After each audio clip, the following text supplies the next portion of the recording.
रुष्ट तो मुझे तुमसे होना चाहिए। तुमने मुझे अपने साथ आने भी नहीं दिया और अश्व की पूजा भी नहीं करने दी, और ऊपर से उपवास भी रख लिया। तुम्हें क्या लगा तुम उपवास रखोगे तो मैं भोजन ग्रहण कर लूंगी? इतनी सी देर में इतनी भी बात नहीं समझे तुम कि हम कहीं भी क्यों ना हो समान ही अनुभव करते हैं। तुम तो बातें करने लग गए। चुप थी तो कितना अच्छा लग रहा था। क्या कहा तुमने? कुछ नहीं, क्षमा करना। सत्य कहूं तो इतनी अधिक बातें करने वाली राधा मुझे अत्याधिक प्रिय है। तब से तुम्हारा मौन मुझे चुभ रहा था, अंततः तुमने बात कर ही ली। एक क्षण, हमें बड़े बड़े कार्य करने हैं। आया।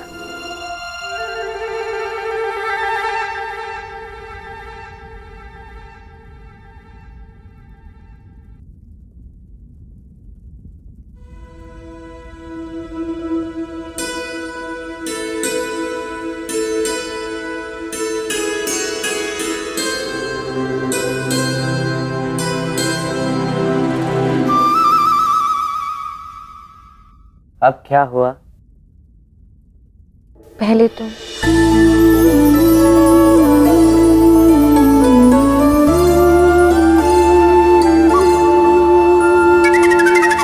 क्या हुआ? पहले तुम। पहले तुम। पहले तुम। नहीं, पहले तुम। तुम्हारे गले में छाले पड़े हैं, तुम्हें खाना होगा। पहले तुम। पहले तुम। पहले मैंने कहा पहले तुम। कहा ना मैंने तुम। कहा पहले तुम। ठीक है, मत खा।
क्या मुस्कुरा रही हो तुम?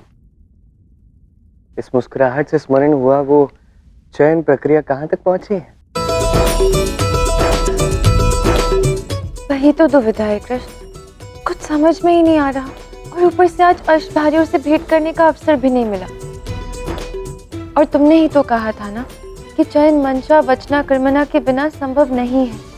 लेकिन फिर भी अश्व के लौटने से पूर्व में कोई ना कोई उपाय निकाल ही लूंगी और एक रानी का चुनाव कर लूंगी। अब तो मुझे भी देखना है राधे, तुमसे भी अधिक प्रेम क्या कहीं और ढूंढ पाओगी मेरे लिए?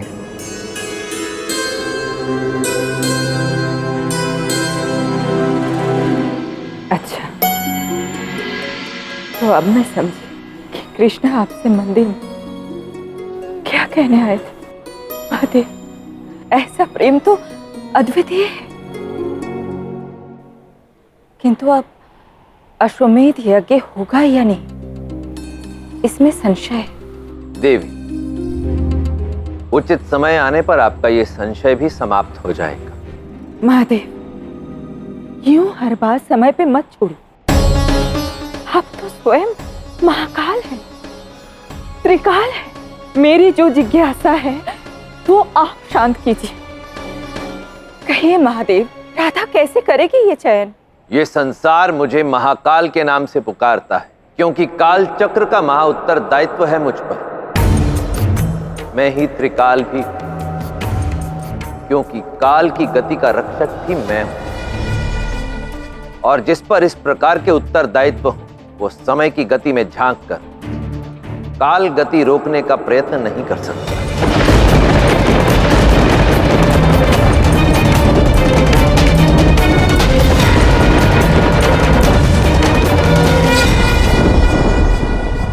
देवताओं के आगमन से प्रकृति आनंदित होती है। आज ये काली माँ क्यों छा गई? संसार में काली शक्तियों का भार बढ़ रहा है। देवताओं की आभा क्षीण हो रही है।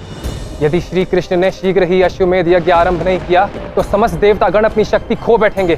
देवतागण, इस प्रकरण में अपनी ओर से मैं जो भी कर सकता था मैंने किया। आप सभी ने देखा, इस यज्ञ को करवाने का उत्तरदायित्व आप सभी के समक्ष मैंने देवर्षि नारद को दिया था। तब नारद मुनि से ही पूछना चाहिए कि वो आगे क्या करने वाले हैं, क्योंकि असफलता के लिए कोई अवसर रहा ही नहीं हमारे पास।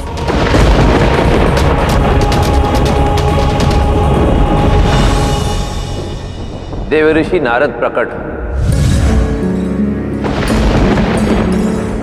प्रणाम महादेव। देवर्षि नारद, प्रकृति शक्तिहीन हो रही है देवर्षि। कहिए नारद मुनि, आपको जो कार्य हमने बड़े विश्वास के साथ सौंपा है उसे कैसे सफल कर रहे हैं आप? अब तो मैं विफल हो चुका हूं। देवी राधा भी विफल हो गई है। मनसा वाचा कर्मणा के पहले पक्ष अर्थात मन की परीक्षा में किसी का भी चुनाव नहीं हुआ, परंतु मैं हार नहीं मानने वाला। मैं देवताओं और महादेव के विश्वास को सफलतापूर्वक पूर्ण करूंगा। मैं अपने पूर्ण प्रयत्न से शीघ्र ही देवी राधा से श्री कृष्ण के लिए अर्धांगिनी का चुनाव करवा के ही रहूंगा। ये मेरा आप सभी से वचन है कि अश्वमेध अश्व के द्वारिका पहुंचने से पूर्व ही श्री कृष्ण का यज्ञ आरंभ होगा। अश्व आधी दूरी तक पहुंच चुका है युवराज।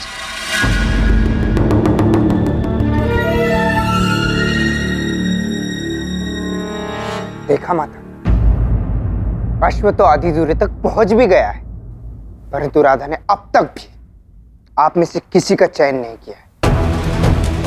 आप जानती हैं क्यों? क्योंकि वो आप सबको मूर्ख बना रही है। वो चाहती नहीं कि इस यज्ञ में श्री कृष्ण के साथ आप में से कोई भी रानी बैठे, अन्यथा अब तक तो आपके समान योग्य रानी का चयन हो ही चुका होता। परंतु नहीं, राधा ऐसा होने ही नहीं देगी, क्योंकि वो चाहती नहीं है कि आप में से किसी को भी श्री कृष्ण का सामीप्य प्राप्त हो। पुत्र, अब तो मुझे तुम्हारी बात ही उचित लग रही है। राधा इस चयन में अनावश्यक समय व्यतीत कर रही है। कहीं ऐसा तो नहीं कि राधा की कोई योजना है जहां अश्व के द्वारका पहुंचने तक वो इस चयन प्रक्रिया को यूं ही टालती रहे? मुनिवर, ऐसा प्रतीत होता है जैसे समस्त प्रकृति मुझसे कुपित हो गई हो। यह अंधकार जैसे मेरे चयन की असफलता का प्रतीक है। मैंने सबको निराश कर दिया महामुनि। नारायण नारायण।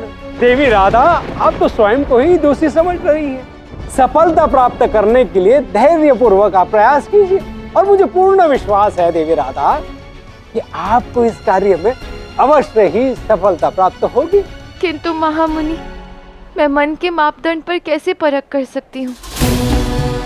अभी वचन और कर्म की परख शेष है, और मैं कैसे परख पाऊंगी? मुझे कुछ समझ नहीं आ रहा। अब चाहे राधा की कोई भी योजना हो, किंतु आपका पुत्र उसे पूर्ण होने ही नहीं देगा। अब तो अश्व द्वारका की धरती पर तब तक नहीं दौड़ेगा जब तक कि आपका चयन नहीं हो जाता। साम, पुत्र, मैं जानती हूँ कि तुम अपनी माँ को उसका अधिकार दिलाने के लिए तत्पर हो, किंतु पुत्र, कुछ ऐसा मत कर देना जो अनुचित हो। माता,